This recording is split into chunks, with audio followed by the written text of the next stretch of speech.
I sat in that cold courtroom, hands clenched in my lap, trying not to cry as Derek's lawyer tore through my life like it was some twisted stage play and I was the villain. Every word out of her mouth cut deep, like she was peeling away the last bit of dignity I had left. She's unstable. She's unemployed. She can't even feed her kids properly, she said with a mocking sneer, like my struggle to survive was a punchline, like trying wasn't good enough, like love and effort didn't count for anything. I didn't flinch. I didn't argue. I just sat there, quiet and trembling, my knees pressed together, jaw clenched, because I knew if I opened my mouth, even once, I would shatter. The tears would come fast and hot, and I couldn't afford that. Not here. Not in front of Derek. Not in front of the judge who held my baby's futures in his hands. She kept going. Her apartment is too small. She has no stable income. Her daughter, Arya, needs structure, not chaos. I didn't meet her eyes. I just stared at the wall behind her, the one with the ugly floral wallpaper peeling at the corners. I focused on that wall like it could anchor me, like if I stared hard enough, I might disappear into it. I wondered how we got here. How a woman who used to be respected, who used to build something meaningful, ended up being talked about like a burden in a courtroom. There was a time when I was someone. I had a job I loved, running a community arts center. I organized workshops, mentored teens, and helped seniors reconnect through painting and storytelling. I had friends who laughed with me, clients who thanked me, and a rhythm that felt like mine. I was proud of who I was. Then I met Derek. He had that kind of smile that made you feel like the world could be quiet for a minute. Safe. Solid. Like he saw you. I still remember the first time he walked into the center. He stayed after the event, helped clean up, and asked about my dreams. He told me he admired my drive. That I was wasting my energy on people who didn't deserve me. He told me I deserved better. I was working too hard, was underappreciated, and was burning out. Then came the slow persuasion. Let me take care of you, he'd whisper as we lay in bed. Focus on the family. Be present. He made it sound beautiful. Soft. Like a gift. I believed him. God, I believed every word. So I left my job. I handed in my resignation with tears in my eyes, thinking I was stepping into a new chapter full of love and safety. But the moment I stepped away from that life, things began to shift. The compliments turned into critiques. The encouragement became silence. And slowly, his control became the new normal. After Arya was born, it got worse. I was exhausted, aching, trying to hold it all together with no village. He'd sigh whenever I asked him to hold the baby. He'd roll his eyes if I told him I hadn't had time to shower. What do you even do all day? He asked one night. I laughed nervously, brushing it off, but that question stuck. It stuck so deep that eventually I started asking it, too. Bit by bit, the version of me I used to love faded. I became someone else. Someone who cooked, cleaned, and waited.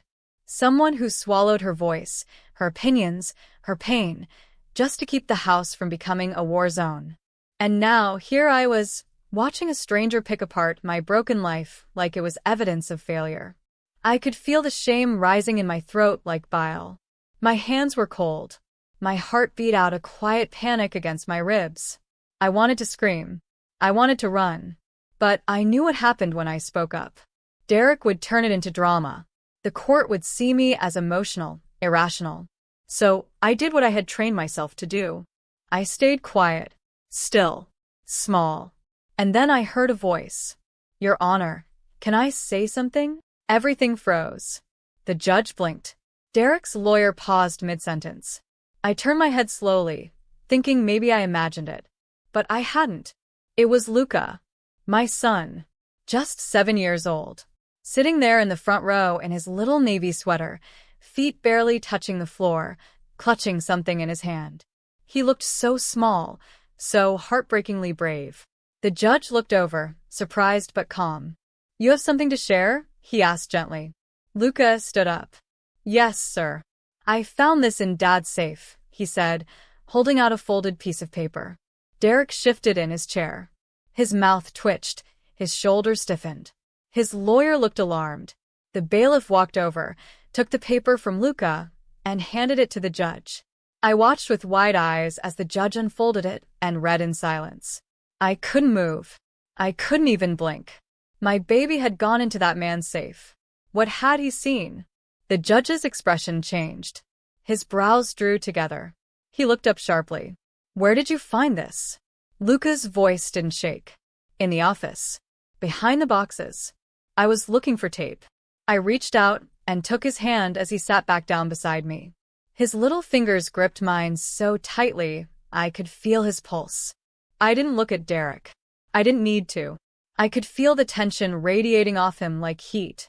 And for the first time in so long, I didn't feel alone. I felt seen. I felt held. Not by anyone in power, but by my son. My brave, beautiful boy. After Derek left, everything I had crumbled behind him like a house of cards. He didn't just disappear, he detonated our lives. One day he was there, the next he was gone, and so was every safety net. He drained our joint account, canceled the credit cards, and left us without warning. I'll never forget the day I realized what he'd done. I was at the store with the kids. We had maybe 6 items: milk, bread, cereal, some apples, and a jar of peanut butter. Nothing fancy. I slid my card through the machine. Declined. I tried again. Declined. A third time. Still nothing.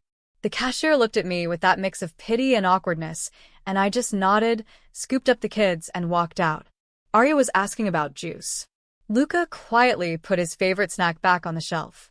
That night, I sat on the cold bathroom tiles with my back against the door, trying not to sob loud enough for them to hear. I boiled water on the stove to wash their clothes in the tub. We lived off box mac and cheese for days. I skipped meals. I smiled through it. Told them I'd already eaten. Lied so they wouldn't feel scared. So they would know how close we were to falling apart. But in that courtroom, holding Luca's hand, watching that judge read whatever truth my son had bravely unearthed, I felt something shift. Maybe it wasn't over. Maybe it wasn't lost. Maybe, just maybe, the truth was finally louder than Derek's lies. Derek had already moved in with another woman by then. Her name was Vanessa, and her world looked like it had been lifted from a lifestyle magazine. Granite countertops, glistening pendant lights, alphabetically arranged spices, and throw pillows that matched the color of the curtains. Every time I saw a new photo online, smiling selfies, wine glasses, their dog in a Halloween costume, I felt like I was drowning in someone else's fantasy. And Derek made sure everyone believed that fantasy was real. He told people I was unstable, emotional, irrational. He spun a version of me that didn't exist, one that he could use to win sympathy and power. Our mutual friends started disappearing, unsure of who to believe. A few still checked in on me quietly, but most had already picked sides. He told them I was a wreck. I couldn't manage the kids. That I had lost touch with reality. The only thing I had left was my truth. And the 2 children who looked at me every day like I was still their anchor. Like I mattered. The days before the custody hearing felt like I was walking through fog. I barely slept. My mind raced through every horrible scenario. I kept picturing Arya and Luca living in that cold, beautiful house. A place where everything was perfectly placed, but love was missing. A place where their father measured worth by income and image. A place where I was a ghost. I'd lie awake, frozen, until my chest ached. But every time I slipped toward panic, Luca would crawl into bed beside me, wrap his little arms around my waist, and whisper, "We're okay, Mom. You always fix everything." And Arya would rub my back and say softly, "We're not scared." I tried to hold on to that. Their belief in me. Their courage. I sewed patches on their school uniforms late at night with aching hands. I packed their lunches with whatever I could scrape together and made them look fun with smiley faces and silly notes. I was trying, and I knew that had to count for something. Now here we were in that sterile courtroom again. Derek sat across from me, looking like a walking commercial for fatherhood. His suit was custom-tailored, his hair freshly trimmed, his shoes polished. Even the way he adjusted his tie looked practiced. His lawyer, Carla, stood tall and confident, flipping through her folder like she was preparing for a TED Talk. She spoke first. Calm, clear, strategic. She projected images of Derek's new home onto the courtroom screen. Clean. Spacious. Expensive. A modern kitchen with gleaming surfaces. A large backyard with a trampoline. Matching bunk beds for the kids. Everything looked flawless. Mr. Walker has demonstrated consistent financial stability, she announced. He has a safe, structured household. He's prepared to offer these children every opportunity for a healthy, successful future. She passed out spreadsheets. Pay stubs. Charts. One with his income breakdown. One with his monthly expenses. One with a chart comparing his assets to mine. She highlighted every overdraft in my bank account. Every late payment. Every grocery store charge pushed my balance into the negative. Then she looked directly at the judge, her voice cutting and sharp. A child deserves more than just love. They deserve a future. They deserve stability. So, Your Honor, I ask you, why should she get the kids if she can't even afford to care for them?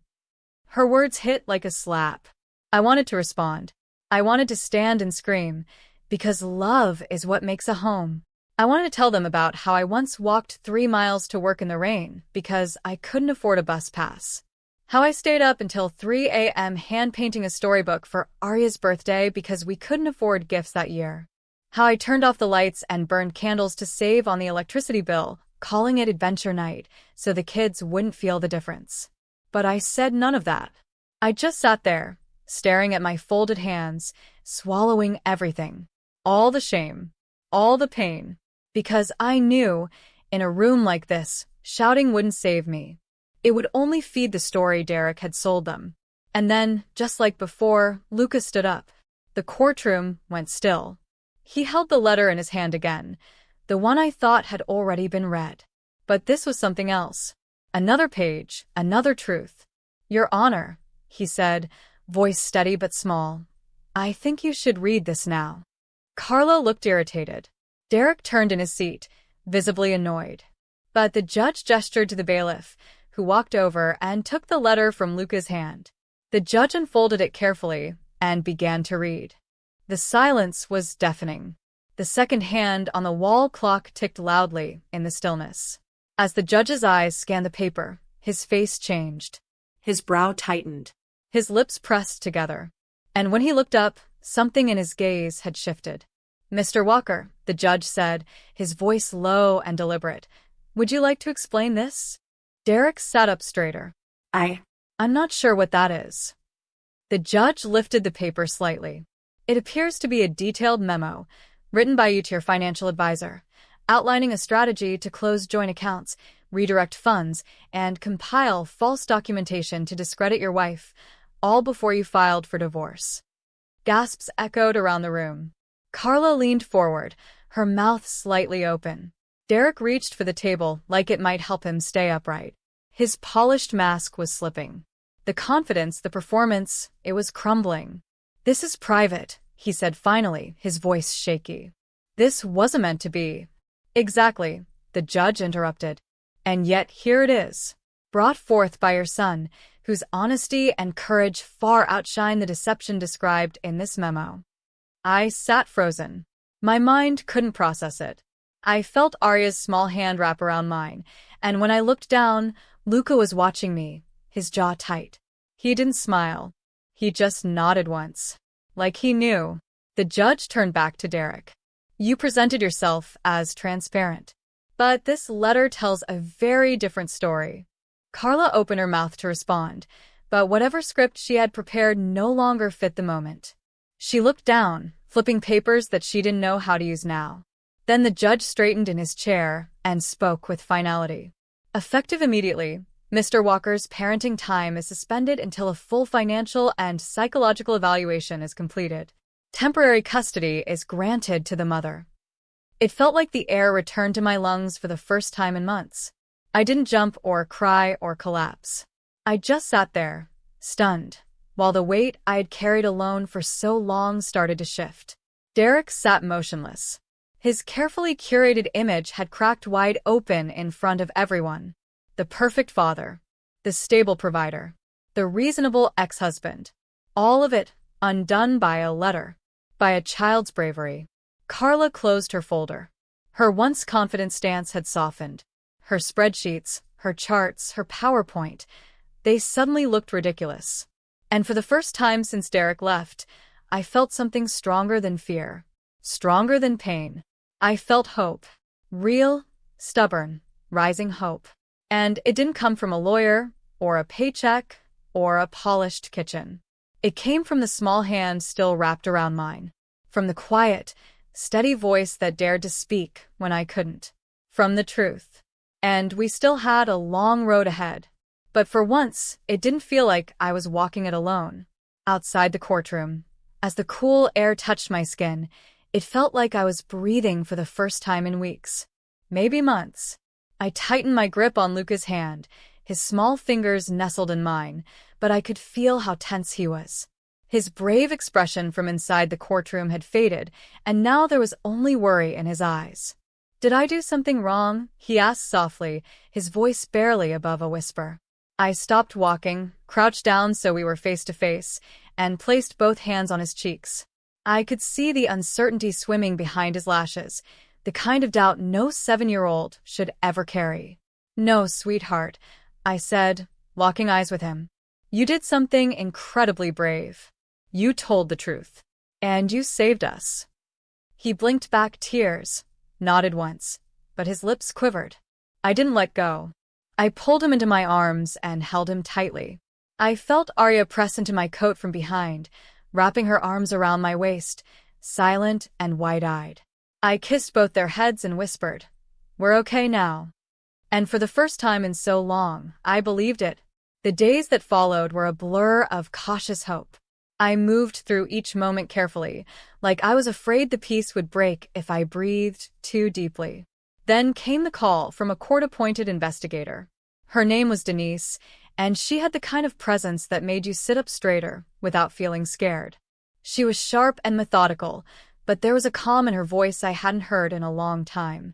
She started combing through Derek's financials. I had no idea what she would find. Part of me feared it wouldn't be enough. But deep down, I knew Derek. I knew how calculated he was. I knew he wouldn't just hurt us emotionally. He'd leave no trace unless someone looked hard enough. And Denise did. She found accounts I didn't recognize. Offshore ones. Shell companies linked to his so-called consulting firm. Wire transfers are labeled as vague business expenses. Dozens of transactions that screamed fraud. A detailed pattern, months, even years in the making, showed how Derek had quietly drained money from our shared resources long before he even uttered the word divorce. Every overdraft on my account, every bounced payment, every late fee, it wasn't an accident. It was sabotage. A carefully laid plan to paint me as incapable, all while he stood on a foundation he built from deception. I sat at the kitchen table the night Denise emailed me the report. The kids were asleep in the next room. I read every word with shaking hands. And then I cried, not from fear, but from release. The truth was finally out in the open. I wasn't losing my mind. I hadn't failed. I had been targeted, manipulated, and I survived. I let myself cry until the tears dried and silence filled the kitchen. For the first time in years, I sat there feeling not broken but rebuilding. Stronger. Clearer. The next day, I contacted a legal advocacy group that supported women in family court battles. They connected me with a woman named Michelle, a legal advocate who had the fierceness of a lion and the warmth of an older sister. She took my case without hesitation. Michelle didn't just file motions, she saw me. She listened without flinching as I told her the full story, asked pointed questions, and then helped me begin the process of preparing for the final hearing. Together, we gathered every piece of evidence. The school records showed that I'd never missed a parent-teacher meeting. Photos of the kids smiling at the park, doing crafts at home, and celebrating birthdays. Statements from neighbors and teachers. And most importantly, the financial records and the letter Luca had found. With each file I handed over, it felt like I was reclaiming a piece of myself. The parts Derek had chipped away at. The parts he tried to erase. By the time the hearing date arrived, I wasn't the same woman who had sat trembling in court weeks earlier. I had changed. When I walked into that courtroom, my shoulders were square. I wore a soft gray suit I'd bought after getting hired for a part-time admin role. It wasn't fancy, but it was mine. And so was the paycheck that came with it. My hair was neatly pulled back, my head held high. No panic in my chest this time. No fear of being exposed, because now the truth was on my side. Michelle walked in beside me, calm and steady, her binder organized and full of every document we'd spent the past weeks assembling. I wasn't alone anymore. I had a team. I had a voice. I had proof. Across the room, Derek sat quietly. No tailored suit this time, just a wrinkled button-down and a lawyer who looked fresh out of law school, pale and nervous. Derek didn't look at me once. His polished image had cracked, and now all that was left was a man unraveling at the seams. When the judge entered, the tone in the room changed instantly. Serious. Focused. He opened the folder in front of him and looked directly at Derek. "Mr. Walker," the judge began, after reviewing the submitted evidence, including financial records, internal memos, and testimony from the independent investigator, "this court finds you acted with intent to mislead, manipulate custody proceedings, and conceal income. This was not a misunderstanding. This was a long-term, deliberate strategy. You created the very financial hardship you later used against your ex-wife." Each word was like a stone dropped into water, rippling through the courtroom. Derek's lawyer adjusted his tie and scribbled something on a notepad. Derek's face was pale, his jaw tight, lips pressed in a thin line. The judge then turned to me. "Miss Hartley, your dedication to your children is evident not just in words, but in action. Despite immense adversity, you've remained committed, stable, and loving. It is the opinion of this court that you are not only fit to care for your children, but that they are thriving under your care. Full physical and legal custody is granted to you." I didn't breathe. For a moment, it was like the whole world froze. "In addition," the judge continued, "Mr. Walker is hereby ordered to pay back child support effective from the date of separation. Visitation rights will be supervised until a psychological evaluation deems otherwise." I closed my eyes for a second. My fingers dug into the fabric of my skirt, grounding me. Michelle placed her hand gently on my arm. I didn't cheer. I didn't cry. I just sat in that quiet moment, the air finally still around me. Across the room, Derek looked completely different now, smaller somehow. Not because he'd lost a court case, but because his lies no longer had power. His version of the truth was gone. And mine had finally taken its place. When we stepped outside, Luca looked up at me and whispered, "Does this mean we're safe now?" I nodded slowly, brushing a strand of hair from his forehead. "Yes, baby. We're safe." And this time, I knew I was telling the truth. I sat down slowly, almost as if my legs were trying to remember they could hold me. My hands trembled slightly, not from fear anymore, but from release. From the sudden weightlessness that comes when a burden you've carried far too long finally lifts. Across the table, Michelle gave me the smallest smile, one that spoke volumes without saying a word. A quiet nod that said, "You did it. You made it through." Outside, I stepped into the sunlight with Arya and Luca beside me. I didn't care about the curious glances or the open doors behind us. All that mattered was the way my children's arms wrapped around me. Arya buried her face in my coat, her small fingers gripping tightly. "We did it, Mom?" she asked, her voice full of awe. "We did, baby," I whispered, kissing the top of her head. "We did." That night, we didn't go anywhere fancy. I didn't have the money, and even if I had, I think I still would have chosen home. I made pancakes for dinner, smiley face ones with chocolate chips, just the way they liked. We wore pajamas and turned on the little radio in the kitchen. Music danced through the apartment as we danced with it. Luca spun Arya in circles until she fell onto the couch in a heap of giggles. I clapped along, laughing so hard my cheeks hurt. The room, still filled with chipped furniture and second-hand cushions, felt like the most beautiful place in the world.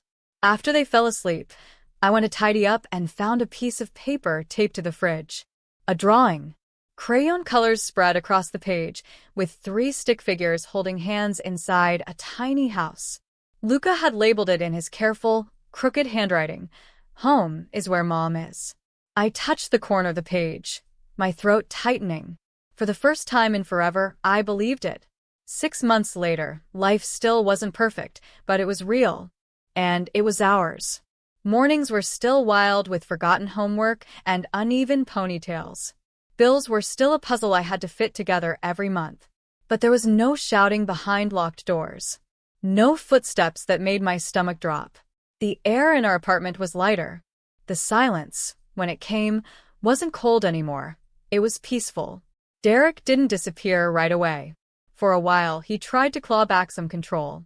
He filed motions, demanding reconsideration. He blamed bias. Claimed the investigation was unfair. His new lawyer tried to spin it all as a misunderstanding.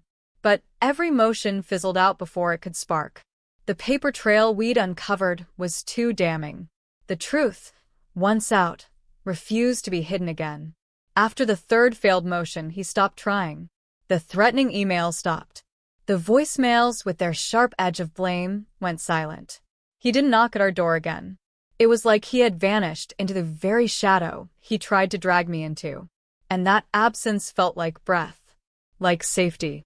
One evening after dinner, while I was drying dishes and Arya was setting up her dolls for a tea party, Luca stood quietly by the sink. I turned to him and saw the question written all over his face before he spoke. "Mom," he said, "why doesn't Dad want to see us anymore?" I dried my hands and knelt beside him. I had prepared for this moment, gone over the words 100 times in my mind, but when it came, I still had to take a breath. I met his eyes, steady and gentle. Sometimes grown-ups make choices that hurt people, even the people they say they love. Your dad made choices that caused a lot of pain. But that doesn't mean you did anything wrong. That doesn't mean you weren't enough. He looked down at his hands, small and still slightly ink-stained from drawing. "Do you think it was bad that I gave the judge that letter?" I reached for him, pulled him close, and sat him in my lap. "No, baby. That letter didn't just help us. It saved us. You told the truth when it was scary. That's one of the bravest things a person can do. You helped the judge see what was going on. You helped protect Arya. You helped protect me." He didn't say anything for a while, just leaned his head against my shoulder. But when he pulled away, I noticed the shift. His back was straighter. His eyes are clearer. The doubt had eased. Not long after the final hearing, I started therapy. It wasn't easy. In the first few sessions, I could barely speak. I was so used to holding everything and that letting it out felt like losing control. But I kept going. I sat through the hard parts. The shame of being poor. The guilt of staying in a marriage that slowly erased me. The voice in my head that asked, "Why didn't you leave sooner? Why didn't you see it?" But therapy helped me quiet that voice. I began to see what had happened. I had been isolated, manipulated, and made to question my instincts. And for a while I survived by shrinking. But that wasn't a weakness. That was survival. I did what I had to do to protect my children. And now I was doing what I had to do to grow again. With help from the legal advocacy group, I found a full-time job as an office assistant at a local logistics firm. It came with health insurance and consistent hours. It wasn't glamorous, but it was mine. It gave me the structure I hadn't had in years. And it gave me a place to start over. At night, after the kids went to bed, I took online bookkeeping classes. Numbers made sense to me, in a way emotions sometimes didn't. For the first time in a long time, I allowed myself to think beyond just surviving. I began imagining a future where I wasn't always one step away from breaking. Arya began to thrive. She started bringing home handmade friendship bracelets and stories about her new friends. She giggled more, played louder. Her drawings weren't just hearts and stars now. They were people, families, dreams. Luca joined the art club at school. He filled notebooks with comic strips about a caped hero named Truth Boy who battled villains with lies in their pockets. His imagination exploded. His spirit bloomed. One night, I sat alone at the kitchen table after they were asleep, sipping tea and flipping through my class notes. I looked around at our apartment, still cluttered, still worn, still small, but full of laughter, full of second chances, full of love. I thought back to the courtroom, the sting of judgment, the heat of shame, the fear that no one would ever believe me. And then I remembered Luca's voice cutting through the silence. That letter in his tiny hand, folded with care and trembling fingers. That was our turning point. Justice doesn't always roar in with sirens or slam hammers on desks. Sometimes it creeps in softly, through quiet resilience, through a whispered truth, through a child's courage. Sometimes, justice comes in a folded letter, held out with a shaking hand, and all the love in the world behind it.